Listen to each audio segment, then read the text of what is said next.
ದಾವಣಗೆರೆ ದಕ್ಷಿಣ ಕ್ಷೇತ್ರದಲ್ಲಿ ಜಟಾಪಟಿ ಮುಂದುವರೆದಿದೆ. ಕಾಂಗ್ರೆಸ್ನ ಬಂಡಾಯ ಅಭ್ಯರ್ಥಿಯಾಗಿ ಕಣಕ್ಕೆ ಇಳಿದಿರುವಂತಹ ಸಾದಿಕ್ ಪೈಲ್ವಾನ್ ಅವರು ತಮ್ಮ ನಾಮಪತ್ರವನ್ನ ವಾಪಸ್ ಹಿಂಪಡೆದಿಲ್ಲ.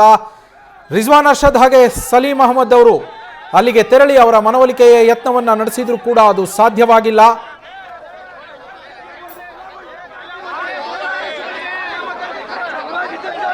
ದಾವಣಗೆರೆಯಿಂದ ನಮ್ಮ ಪ್ರತಿನಿಧಿ ಶಿವಾನಂದ್ ಲೈವ್ ನಲ್ಲಿ ಜಾಯಿನ್ ಆಗಿದ್ದಾರೆ. ಶಿವಾನಂದ್, ಪರಿಸ್ಥಿತಿ ಹೇಗಿದೆ? ಮನವೊಲಿಕೆ ಅಂತೂ ಸಾಧ್ಯವಾಗಲಿಲ್ಲ. ಮುಂದಿನ ನಡೆ ಯಾವ ರೀತಿ ಇರುತ್ತಂತೆ ಕಾಂಗ್ರೆಸ್ದು?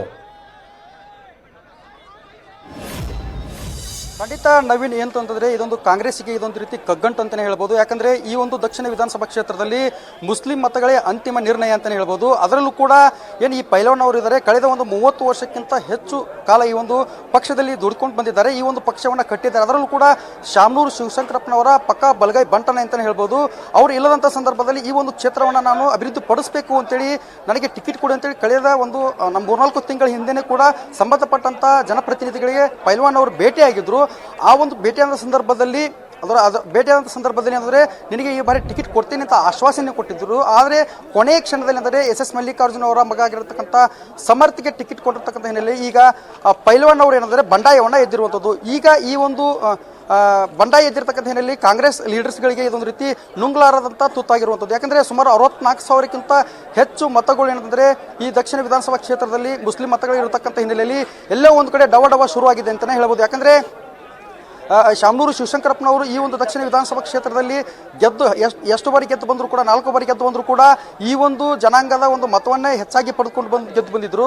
ಆದಾಗ್ಯೂ ಕೂಡ ಏನಂದರೆ ಈಗ ಪೈಲ್ವಾನ್ ಅವರು ತೊಡೆ ತಟ್ಟಿ ಕಣದಲ್ಲಿ ಇರುವಂಥ ಹಿನ್ನೆಲೆಯಲ್ಲಿ ಎಸ್ ಮಲ್ಲಿಕಾರ್ಜುನ ಮಗನ ಗೆಲುವು ಕೆಲವು ಕಷ್ಟ ಅಂತಲೇ ಹೇಳ್ಬೋದು. ನವೀನ್, ಶಿವಾನಂದ್, ರಿಜ್ವಾನ್ ಅರ್ಷದ್ ಹಾಗೆ ಸಲೀಂ ಅಹಮದ್ ಅವರು ಬಂದು ಅಲ್ಲಿ ಮಾತುಕತೆಯನ್ನ ನಡೆಸುವಂತಹ ಯತ್ನವನ್ನ ಮಾಡಿದ್ರು. ಆ ಸಂದರ್ಭದಲ್ಲಿ ಪೈಲ್ವಾನ್ ಅವರ ಪ್ರತಿಕ್ರಿಯೆ ಯಾವ ರೀತಿಯಲ್ಲಿತ್ತು ಅಂತ? ನವೀನ್, ಇಂದು ಬೆಳಗ್ಗೆಯಿಂದನೂ ಕೂಡ ಪೈಲ್ವಾನ್ ಅವರ ಮನೆ ಮುಂಭಾಗದಲ್ಲಿ ಸುಮಾರು 100 ಅವರ ಕಾರ್ಯಕರ್ತರು ಅಭಿಮಾನಿಗಳು ಏನಂತಂದರೆ ಇಲ್ಲಿ ಜಮಾವಣೆಗೊಂಡಿದ್ದರು. ನಮ್ಮ ಜನಾಂಗದ ಪ್ರತಿನಿಧಿಯಾಗಿ ನೀವು ಈ ಬಾರಿ ದಕ್ಷಿಣ ವಿಧಾನಸಭಾ ಕ್ಷೇತ್ರದ MLA ಆಗಲೇಬೇಕು ಅಂತೇಳಿ ಪಟ್ಟನ್ನು ಹಿಡಿದಿದ್ರು. ಅದೇ ಕೂಡ ಕಳೆದ 2-3 ದಿನಗಳಿಂದ ಸಾಕಷ್ಟು ಒಂದು ಸಭೆಯನ್ನು ಮಾಡಿದ್ರು. ಕ್ಷೇತ್ರದಲ್ಲಿ ತಿರುಗಾಡಿ ಏನಂದರೆ ಆ ಒಂದು ಮುಸ್ಲಿಂ ಮುಖಂಡರ ಒಂದು ಸಮಾಜ ಆಗಿರ್ಬೋದು, ಆ ಮಸೀದಿಯ ಒಂದು ಕಮಿಟಿಗಳಾಗಿರ್ಬೋದು, ಎಲ್ಲರ ಒಂದು ಅಭಿಪ್ರಾಯವನ್ನು ಸಂಗ್ರಹವನ್ನು ಮಾಡಿದ್ರು ಸಾದಿಕ್ ಪೈಲ್ವಾನ್ ಅವರು. ಎಲ್ಲರೂ ಕೂಡ ಒಂದು ವಿಶ್ವಾಸವನ್ನು ವ್ಯಕ್ತಪಡಿಸಿದ್ರು. ಏನಂತಂದರೆ ಈ ಬಾರಿ ನೀವು ಈ ಕ್ಷೇತ್ರದ ನಿಂತ್ಕೊಳ್ಳಿ, ನಿಮ್ಮನ್ನ ಗೆಲ್ಲಿಸ್ತೇವೆ ಅಂತೇಳಿ.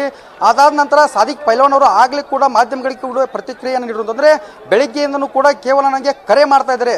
CM ಅವರು ಕರೆ ಮಾಡಿದ್ರು, DCM ಅವರು ಕರೆ ಮಾಡಿದ್ರು, ಜಮೀರ್ ಅಹಮದ್ ಅವರು ಕೂಡ ಕರೆ ಮಾಡಿ ನನಗೆ ಈ ಕಣದಿಂದ ಹಿಂದೆ ಸರಿ ಅಂತ ಹೇಳಿದ್ರು. ಅದು ಕೇವಲ ಮಾತಿನಲ್ಲಿ ಮಾತ್ರ ಹೇಳಿದ್ರು. ನೀವೇ ಬನ್ನಿ, ಅಲ್ಲೇ ಬನ್ನಿ, ಇಲ್ಲೇ ಬನ್ನಿ ಅಂತೇಳಿ ಕರೀತಾರೆ ನನಗೆ. ಆದರೆ ನಾ ಇದ್ದಲ್ಲಿ ಅವರು ಬರ್ತಾ ಇಲ್ಲ, ಹೀಗಾಗಿ ನನ್ನನ್ನು ಕಡೆಗಣನೆ ಮಾಡ್ತಾ ಇದ್ದಾರೆ ಅಂತೇಳಿ ಈಗ ಸಾದಿಕ್ ಪೈಲ್ವಾನ್ ಅವರು ತಮ್ಮ ಆಕ್ರೋಶವನ್ನು ಕೂಡ ಹೊರಹಾಕಿರುವಂಥದ್ದು. ಯಾವುದೇ ಕಾರಣಕ್ಕೂ ಕೂಡ ನಾನು ಕಣದಿಂದ ಹಿಂದೆ ಸರಿಯಲ್ಲ ಅಂತೇಳಿ ಈಗ ಹೇಳಿರುವಂಥದ್ದು.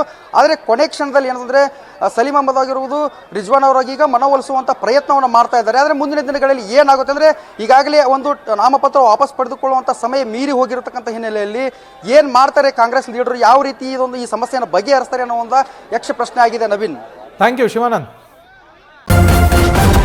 ನ್ಯೂಸ್ ಫಸ್ಟ್, ನಿರ್ಭೀತಿಯಿಂದ ನಿಮ್ಮ ಪರವಾಗಿ.